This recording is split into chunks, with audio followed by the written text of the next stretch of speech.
Dominick Reyes was on his rise as a prospect in the UFC until it all came to a screeching halt on February 8, 2020.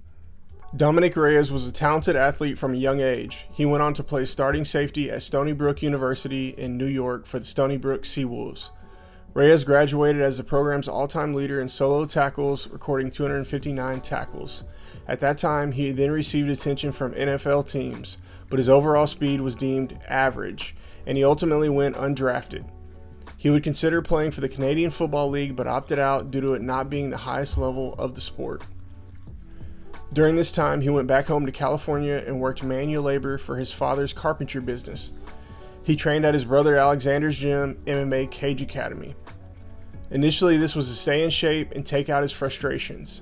He then started to compete in amateur MMA fights. He ended up gaining a record of 5 wins, 0 losses in his amateur career. Then he gained a record of 6 wins, 0 losses in his professional career before his debut in the UFC. Out of those 6 wins, 4 of them were by knockout and 1 was by submission. In 2017, he took a job as an IT technical support specialist and worked while simultaneously fighting in the UFC. That year, he fought June 2nd, beat Jordan Powell by a head kick knockout. Then less than 3 weeks later, he got a call from the UFC to fight on June 25th. He then went on to TKO Joaquin Christensen and took home a Performance of the Night award. Over the next 2 years, he would fight 5 more times, demolishing everyone in his path, including names like Jared Cannonier and Chris Weidman. 3 of those 5 fights were finishes, bringing his professional career to a 75% finish rate, which is very impressive at that level. Then came the biggest opportunity of Dominick's professional career.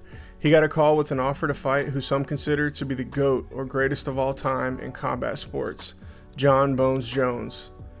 He took the fight with no hesitation and had a stellar performance. I think he surprised most MMA fans.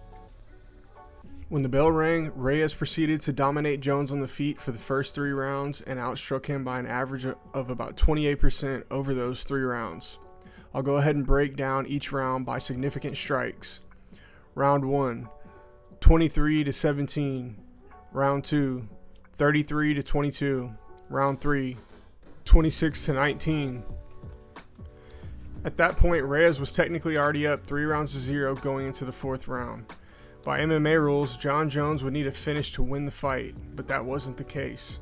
Jon Jones had been the one moving forward and putting pressure on Dominick, but Dominick was clearly outstriking him. Up to this point, Dominick defended multiple takedown attempts, none were successful. In round 4, Jones keeps the pressure and the pace. He outstrikes Reyes 20-13, and Jones does get 1 takedown, but Reyes literally stands right back up with ease. No damage was caused during this takedown.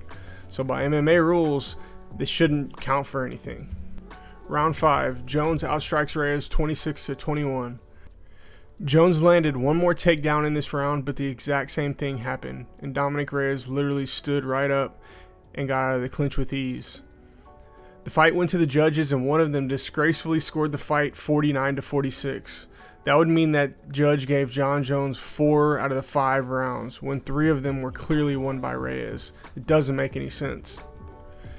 The other judges scored it 48-47. My personal opinion is for some reason the judges scored takedowns with more weight than significant strikes, even though there was no damage caused during the takedowns. Jones was pressuring Reyes the whole fight, and Jones was defending the belt. With all of those factors in mind, they gifted Jon Jones the win. He then went on to say he thinks it was the takedowns that won him the fight. That being considered, it would have won him the 4th and 5th rounds only, but some people call those the championship rounds. With Reyes winning 3 out of the 5 rounds, that's a win in my book.